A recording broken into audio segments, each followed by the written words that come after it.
Greetings everyone, this is Peter Scove. You're watching Music is a Journey. It is November 12th, 2023. Guess what? November 12th, 1971, Nazareth released their debut album. And so here I am. I almost didn't make it. But yeah, November 12th, managed to squeeze in just a bit of time for a video. I am not as prepared as I usually am. I didn't get to listen to all those first 10 albums as I normally do. I didn't get to read up a whole lot to refresh my memory about a lot of things, but I was a big fan of Nazareth in my 10th grade. I had all, at that time, 16 albums right up to cinema. I had everything stacked up on the headboard behind my bed with my stereo above and 16 cassettes below. The rest of my cassettes were in other places. So I'm just going to jump into this one here. So, the other night, I started just reading the band history during those first 10 albums on their website. There's a special, there's a Nazareth website with the band history on there. So, interestingly, the band actually formed, of course, under the name of the Shadettes. I think it's the Shadettes. Looks like the Shadettes. Might have been the Shadettes, but it looks like the Shadettes because there's only one D. But they were formed in 1961 by Pete Agnew, who, interestingly, is the sole surviving member of the band today. Pete Agnew at the time was vocals and guitar, and he later on switched just to being lead vocalist. They got Daryl Sweet on drums in the band in 1963 when he took over for the previous drummer. Dan McCafferty joined, I think it was in 65, and at that time that's when Pete went off the guitar, and then he and Dan became dual vocalists, which was really handy at the time because they could handle a lot of the vocal harmonies that were really popular in a lot of male bands. During this time, of course, especially in Scotland, they were saying nobody was really interested in hearing a Scottish band writing original material. They had to cover whatever hits were coming out of London, and so that's basically what they did. It's a similar story we find in a lot of places, like in Canada as well. Very difficult for Canadian bands to get their original material picked up on the radio because people wanted to hear the hits out of Britain. So anyway, that's what was happening in Scotland as well. Manny Charlton joins the band, and they also had a keyboard player for a while, but I think it was finally 1968, the core four members were there, and they decided it was time for a name change. And one night they were sitting together in a bar, and a song by the band, I think it's called The Weight, comes on. And the first line in the song was something like, "I just got into Nazareth, feeling about half past dead." And Pete Agnew said, "How about Nazareth?" And everybody thought, yeah, sure, sounds good. And so there it was. The band Nazareth got its name, the four members were there, and they began their career as Nazareth from that point on. So they got noticed by a label called Pegasus in 1970, who thought that they should record an album. And as I remember reading in the liner notes of the debut album a few years back, they thought, oh, go to London, record an album. Okay, but we want to get back over to Scotland again so we can continue with our touring. So they didn't think it was all such a big deal, and they went down to London and they cut the debut album. So let's take a look at that. That came out, I think it was November. It was November. Of course it was November. That's why I'm making this video in November. It was November 1971, the band's debut album, pictured here with that kind of simple black and white cover. And here they have double eyes on the back. 1971. And this was actually the first Nazareth album I ever got. Not because I was alive in November. Well, I was alive in November 71, but I was pretty small. No, just I was interested in 70s heavy rock bands, hard rock bands. I already was into, Led Zeppelin, Black Sabbath, Aerosmith, and I think even Uriah Heep at the time. And I heard about Nazareth from somewhere, and that was the first album I picked up, probably because it was the cheapest. And if you know it, the opening track, Witch Doctor Woman, that is just a great early 70s hard rock, heavy rock song. And the rest of the album does have some pretty good kick-butt songs on there too. The second one, though, Dear John, was released as the first single. It's more of a piano rocker. Empty Arms, Empty Heart, I like that one. It has more different changes in the music to make it a little bit more interesting, going between kind of medium clean tone rock and more heavier rock. It's pretty cool. I Had a Dream, that's Was that a ballad? Gee, see, this is why I should have listened to this before doing this. Even though I've had this since I was, what, like 15 years old. I don't remember it all. Fat Man, that's a really funny one. That's a heavy blues type song, but with, is it McCafferty singing? I'm not sure, but in this kind of like Fat Albert type of voice. Kind of deep voice there singing about this fat man who's not popular. I wonder how well this song would fly today. I mean, it does sound like fat shaming. Come on. Okay. Country Girl, very pretty ballad with some, actually I really like the simple, beautiful guitar solo in there. Morning Dew, now this is interesting. Who was it now? Somebody Dobson. Drat, I've forgotten her name. Connie or Bonnie Dobson. A Canadian woman actually wrote the song Morning Dew. However, somewhere along the way, an American by the name of Tim Rose managed to fandangle, get his name onto the credits. Now, I don't know if it was that she wrote the lyrics and he wrote the kind of updated version of the music or what the actual story is. But anyway, Nazareth covered the Bonnie or Connie Dobson song, but because Tim Rose got his name on the credits of the song later on, they had to include his name on the album. Okay, but it was helpful because it meant that the American A&M records were kind of interested because Nazareth were covering a song with a respected American musician. And so that helped them get in with A&M in the United States. Unfortunately, the song, which I think is about 7 minutes long, apparently got terribly chopped up to about a 3-minute long version and not very well done either. So the album didn't really go anywhere in the States. The final track, King is Dead, actually features an orchestra playing along, or at least a string section anyway.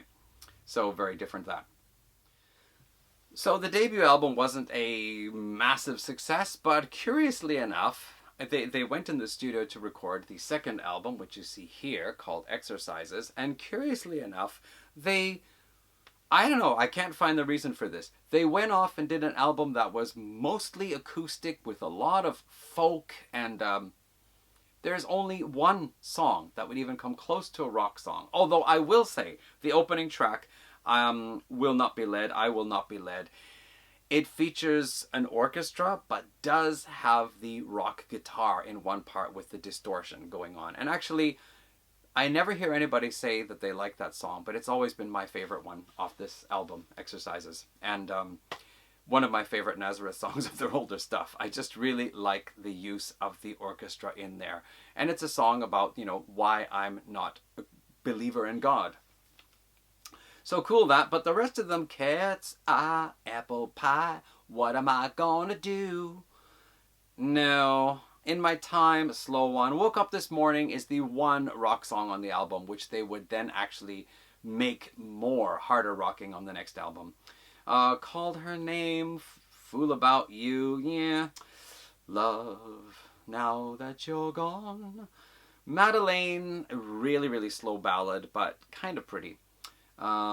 Every song I write's a sad song. Yeah, okay. And finally, 1692, Glencoe Massacre. Now that one is actually an interesting one, again with the orchestra coming in and the band playing the kind of military marching type drums. That was kind of cool. So a really bizarre album because they went from being a rock, hard rock, heavy rock band to a mostly acoustic band. Maybe not with the same success that Led Zeppelin did with Led Zeppelin 3. So Exercises, very bizarre, something that both Pete Agnew and Dan McCafferty, at the time they both gave their words for the website, both of them said, it has not stood the test of time and kind of lacked direction. Yeah, but fortunately, things for Nazareth were going to change for the third album. Nazareth teamed up with Roger Glover of Deep Purple for their third album and put out one really solid rock album. This is Razamanaz, released in 1973. Sorry, I forgot the month. But what a rocker. I mean, the title track, Razamanaz, already really fun rock song with some very hard-hitting guitar. It's got lead guitar work all over the place. Vigilante Man, Alcatraz, yeah, they're pretty good. Woke Up This Morning, that is a, updated version of the song from the previous album. This one, a lot harder hitting.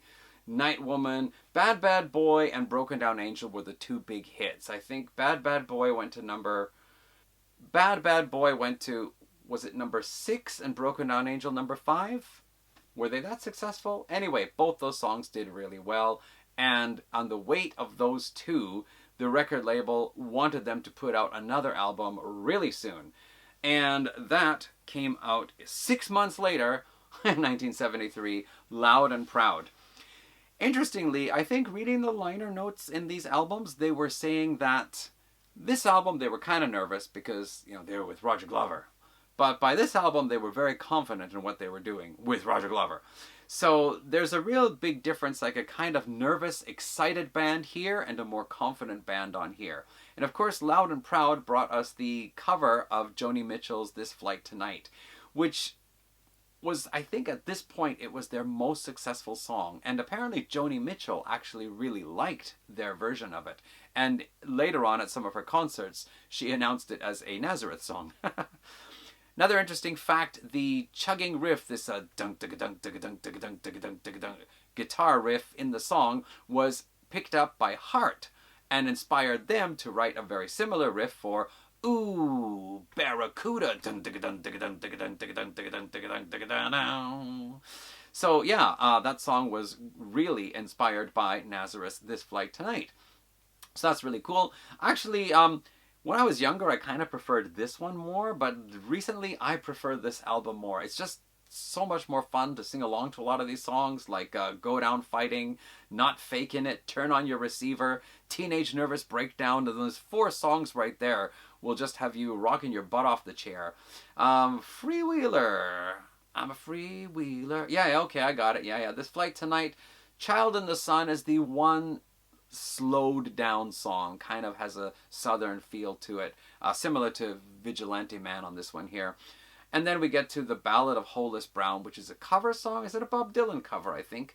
But they stretch it out to 9 minutes, and it's really slow, really dark, really heavy. I always really liked that song because it tells this story of this poor man, poor like no money, has no money to feed his family, his well has dried up, and he's just down to his last desperate move is to shoot his family members one by one before finally shooting himself. Like, whoa. And the music is just really dark and ominous, just really creating the mood of the whole story as well. So yeah, these 2 albums with Roger Glover, really great stuff, some of their best classic material on there. Cool. Then things go little bit different. The band goes into the studio with Roger Glover, and apparently, according to them, he was like, all right, let's make the next Razzamaloud album. And they were like, we actually want to do something a little bit different now. Did they say it as Scots there? We actually want to do it a little bit different now. I don't know if that's how they would say it, but anyway, something like that. So Rampant comes out, the 3rd and final album with Roger Glover producing, and it is different. We've got the opening track, Silver Dollar Forger, parts 1 and 2. This is a kind of theme that Nazareth would pick up on now for the next couple of albums, where they have a longer stretched out track with part 1, part 2, or has some changes in the music going along. Glad When You're Gone, just a really fun blues-based rocker. Loved and Lost, the kind of ballad, but a little bit on the heavy side. And then Shanghaied and Shanghai was supposed to be the rockin' single off the album, which didn't do as well as they had hoped. Yeah, Jet Lag, another kind of fun, heavy blues rocker. Light My Way, the kind of dynamic song, similar to what they would do later on a couple of albums. Sunshine, the pretty ballad. And Shapes of Things with Space Safari, cover of the Yardbirds song Shapes of Things, but with this instrumental part with all these swooshing sounds and thundering drums. I don't think they did Shapes of Things very well. I do actually prefer the Yardbirds version. But interesting, they really show their influences on here, because we also see in Shanghai and Shanghai there's a reference to the Rolling Stones and a short bit of the I Can't Get No Satisfaction riff in there. Actually, yeah, there was one other thing I thought I'd mention, but it's not from this album, so later. Yeah, still though, it's a pretty cool album, and I think we're on a pretty good set here now. These last 3 really showing the band as a kind of blues-based, hard rock, heavy rock band, but a lot of fun too. But after this point here, they part ways with Roger Glover, and Manny Charlton takes over the production seat and come out with my favorite Nazareth album, Hair of the Dog. Probably a lot of people's favorite Nazareth album.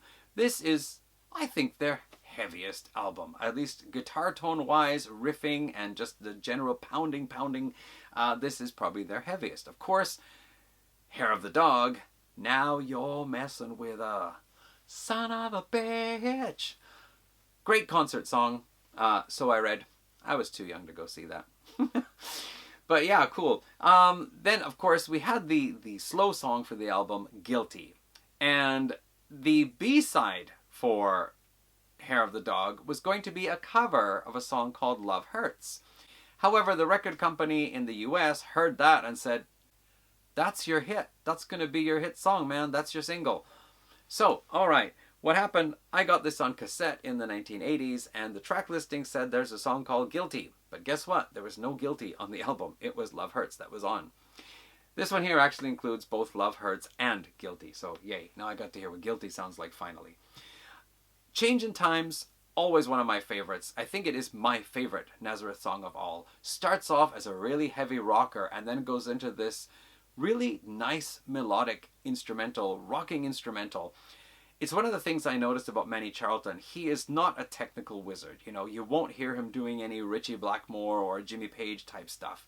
What he plays on guitar and lead guitar is generally quite simple in comparison, but he is really good at picking out, making a solo that goes well with the melody of the song. And he's also really good at layering guitars. I mean, he's the sole guitarist in the band, but you can hear some tracks where he'll have the acoustic guitar, clean guitar, distorted guitar, lead guitar, a second lead guitar, and they'll all be layered so wonderfully together you'll think that it's a composition written for 5 guitarists. Beautifully done. Miss Misery is the heaviest, probably the heaviest sounding song they've ever done. Really heavy riffs, fantastic stuff. And side 2, Rose and the Heather, really sweet instrumental, again with acoustic guitar, clean electric, distorted electric lead, some keyboards in there, very pretty bass and drums, lovely stuff. Beggar's Day, kind of simple, heavy rocker. Please Don't Judas Me, another longer type song following in the vein of Holeless Brown, where they stretch it out to like 8-9 minutes long and lots of atmosphere and mood building up there. And of course, Whiskey Drinking Woman. So yeah, fantastic album. Bought the t-shirt. Hair of the Dog, 1975. The band is actually doing really well now because Love Hurts became an international hit for them, and it is their most remembered song. So if you ever want to talk about cover songs that a band basically made their own and made a huge success with and probably did better than the original, there's one of them for you. Love Hurts. Okay, so 1976, the fun continues and we've got Close Enough for Rock and Roll. This is the other one I was thinking about. Telegram, coming in what, like, is it 4 parts here? On Your Way, So You Want to Be a Rock and Roll Star, Sound Check, and Here We Are Again. And So You Want to Be a Rock and Roll Star is actually, it's not exactly the Byrds song cover because they do it in their own way and it leads into a Manny Charlton solo, like solo, just the guitar, nothing else, solo. But yeah, it is from the Byrds song, So You Want to Be a Rock and Roll Star. That one there. So another one of their influences kind of squeaked into one of their songs. And this is again a longer composition similar to that Silver Dollar Forger from Rampant. Oh, what else do we got? Vicky, a short acoustic guitar instrumental for Manny's wife. Homesick Again, that kind of southern, slower type song. Vancouver Shakedown. I mean, come on. I was from the Vancouver area. I heard songs about New York. I heard songs about San Francisco and Los Angeles. I heard songs about London. I heard songs about Tokyo. I heard songs about Paris. These guys did a song about Vancouver. Wow! Great. And actually, Nazareth were really, really big in Canada because A&M Canada really pushed the band. Vancouver Shakedown, yes, I think which one of their albums? They actually even recorded an album in Vancouver. Was it Hair of the Dog? Might have been, actually. So anyway, it's cool. Yeah, Nazareth were very, very popular in Canada. Got a lot of promotion from A&M Records. So that's cool. Born Under a Wrong Sign and Loretta. Also kind of more heavier, harder hitting rockers. Carry Out Feelings. Another actually very pretty song. Some really beautiful guitar on that one as well. And Lift the Lid and You're the Violin. More rocker types. You hear the violin, the lyrics are kind of weird because he's saying, some beat me like a drum. Some strum me like a guitar. Strum me or stroke me like a guitar. And then there's one line he says something like, what is it? Some blow me like a horn. All right, now what kind of an image am I supposed to get from that line? Seriously, come on. But anyway, I always really liked this album, and not just because of Vancouver Shakedown. Telegram is really cool too. Very nicely done so far. We are looking at, what's that? Is that like 5 really cool rockin' albums in a row? Now, the next one, Playing the Game, I think it was the second album of 1976. I don't have it on CD now.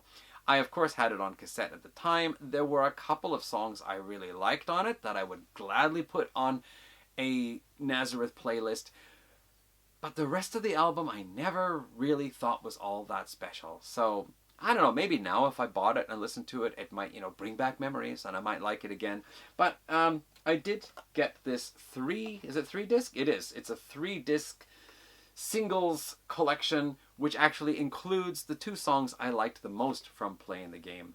And what were they? Nope, it was just the song Somebody to Roll. The opening track on the album, Somebody to Roll. That was another typical hard rockin', heavy rockin' Nazareth song. The other one is I Don't Want to Go On Without You, which is, I don't always like all of their ballads. And that was one of them. I don't know. I might have to pick that album up eventually. But that was the second album of 1976. Playing the Game. I'll put it here. There you go. So, we're up to 8 albums so far. Nazareth are doing really well. Sometimes they're way up in the charts. Sometimes they're not. But they have already established quite a name for themselves in the world. To their 9th album, Expect No Mercy. Expect No Mercy, first of all, has Expect No Mercy, which is, well, really, it's almost like an early speed metal song, isn't it? It's pretty fast. Yeah, well, it's maybe not exactly speed metal, but it's pretty fast. It's a pretty good, for 1977, fits on a nice, 1977 hard rock heavy metal playlist, I think. Gone Dead Train is a cover song, but a really fun kind of southern. One of the few southern rock type songs that I actually really like. Shot Me Down, the kind of semi-ballad. Revenge is Sweet. Really rough, kind of tough type song. Same with Gimme What's Mine. Kentucky Fried Blues. This is not a soft album. These are all pretty hard-hitting songs. New York Broken Toy. Busted. Place in Your Heart is the one place where it lightens up a bit. And I don't remember To All the King's Horses. Now, this album is still a rocking album. Alright, so coming up to the 10th album. I am kind of speeding through this, aren't I? And the cat wants. Okay. Cat time. Different cat. We actually have 3, and 2 of them frequently come through this room. No, album number 10. Let's do it. Here we go. Probably their most famous album artwork of all, No Mean City. Sorry, it's in this crappy plastic here. No Mean City. When I was looking for t-shirts and stuff, this was the most common one. This was the second most common one. Really cool artwork, that is. I don't know if it makes a difference if I take it out. You know it. You know what it is. Really cool, fantasy type artwork. There's skulls on top of pillars over here and some winged thing, which actually became part of their logo for some of their stuff. Here's this skull with wings on it. This mean looking green dude on here with these shaving razors. Yeah. I don't know what it was with Expect No Mercy and No Mean City, but they had this kind of fantasy art kind of stuff going on here. This guy's bringing a sword down, but I don't know how he's going to do that with the horns. He's got horns sticking out, and his arms are right behind those horns. How's he going to bring that sword down on this poor dude? I don't know. But anyway, No Mean City, album number 10, and holy crap, Nazareth go back to being a really kick-ass rocking band. This could have been like just following along the lines of, what is it, Hair of the Dog. Hair of the Dog was a heavy song. This one, the guitar tone is not as heavy, but man, do they ever hit hard. Some really raw guitar sound. Dan McCafferty, really raw vocals on here. Really, really tough. I love this. Just to get into it. She likes rock and roll. She would give it all just to get into it. I sound like Wolfman Jack. May the Sun Shine, the kind of lighter tune of the album, but very, very nice. Simple Solution, I always loved that one. Again, a song with two parts, where in the middle they put some different section in and then continue on after. Star, that was the real ballad. Pretty one, that one. And Claim to Fame, another slow, heavy, grrr, what's your claim to fame? Sounds like Brian Johnson with a sore throat. Whatever You Want, Babe, a pretty light, quick-paced, bouncy one with very melodious guitar. What's in It for Me, another tough one. And then No Mean City, parts 1 and 2, almost in a kind of gritty, dirty, hard rock, progressive type song there. So yeah, my second favorite Nazareth album probably, because I love the hard, heavy stuff, right? And that brings us up to album number 10. And that is afterwards where they go on to bring in the softer side with Malice in Wonderland. And then they just started experiment. They just almost completely went away from the hard rock, heavy rock, and started going into other softer type things, more melodic type things. And well, good for them, but I didn't really like a lot of it. But anyway, those first 10 albums, except for Exercises and kind of Playing the Game, I think we've got at least 8 really solid, hard-rocking, great albums. And one that's not so bad, and then one is like, what were you guys doing? What were you thinking? With Exercises. So yeah, got this here, this Nazareth thing here. Maybe I should actually show what it is. Poster program. I picked this up back in the day. Found it in some shop in downtown Vancouver that was selling like this kind of stuff here. Oh yeah, that's right, I forgot to mention. They brought in Zal Clemenson from the, what is it, the Amazing Alex Harvey Band or something like that. I guess because they had so much layered guitars on the albums, they brought in a second guitarist. And yeah, I mean, the result was you got one of their heaviest albums with a dual guitarist here. But after Malice in Wonderland, they started running into financial trouble, and he said, I'm out of here. But there we go. Daryl Sweet sadly passed away. Yeah, that's right. Manny Carlton passed away a couple of years back. Dan McCafferty also a couple of years back. And Pete Agnew, the one surviving member and the guy who started the band way back in 1961. What else we got in here? I haven't looked at this for ages. Oh, I see. Here we go. Everybody playing. Okay, he's not playing. So I guess that wasn't for this tour, huh? It was just tour promotion. So he actually hadn't been on stage yet. But everybody else is there. Cool. Yeah, so Nazareth, always one of my favorite bands for a long, long, long time. I guess listening to them now, I noticed that the music is not as technical as, you know, say like Deep Purple. Not as, like inspiring or like creative as what Led Zeppelin were doing. But I've always really liked Nazareth. So there we go. And the interesting thing is that when I wanted to do this whole first 10 albums of a band series, my first video was actually going to be Nazareth. And then I realized that their album was released in November, their debut, and I had to do everybody else before them. But that also kind of brings this series to an end, at least for this year. Might do a couple of more bands next year. I'm thinking about it. So anyway, sorry, can I just get a word in here? I realize in my haste to try to wrap up the video a little bit earlier today in a very limited amount of time, I neglected to give my final analysis on the progress of the band. One of the reasons why I'm doing this first 10 albums of a band series is so that we can see what happens within the band. What state are they in after the first 10 albums? And the interesting thing about Nazareth is they are not really in all that bad a spot. They approached fame and fortune. They got there, kind of. They were never as big as Led Zeppelin and Deep Purple and Black Sabbath and those guys. But they got there with some of the songs, like This Flight Tonight and Love Hurts and so on, but they never really got like super, super big. And I think as a result of that, at least, yeah, as a result of that, by the 10th album, they were not really in a bad spot. At least the band themselves were okay. I mean, they got Zal Clemenson in as a fifth member and second guitarist, and he lasted for a couple of albums. They fell into financial difficulty afterwards, but later on they brought in Billy Rankin as a second guitarist and continued on. So in the case of Nazareth, they never really reached the top of the tops, but maybe that helped them not reach the bottom of the bottoms either.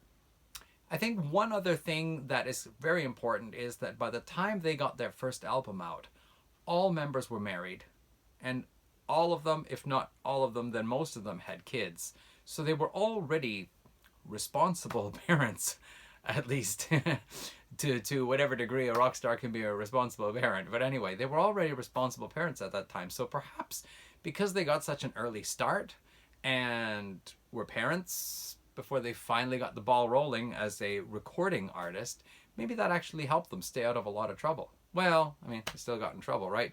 Vancouver Shakedown was written because they were busted for bringing cocaine into town. But anyway, so there we have it. Okay, back to the regular part of the video. Oh, and one other thing I forgot to fit in somewhere. Check this out, this Circus magazine. Nazareth are heavy metal. At least they were back in, what, 75? All right, back to the video. Sorry for the interruption. So anyway, hope you enjoyed it. Leave your comments, whatever you want to say about Nazareth. Be glad to read them. I'm always glad for comments, and I always reply. Thanks everybody for watching. See you around for another video. Coming soon, I have a special announcement to make, and it's probably going to be tomorrow. So yeah, we'll see you soon. All right, bye.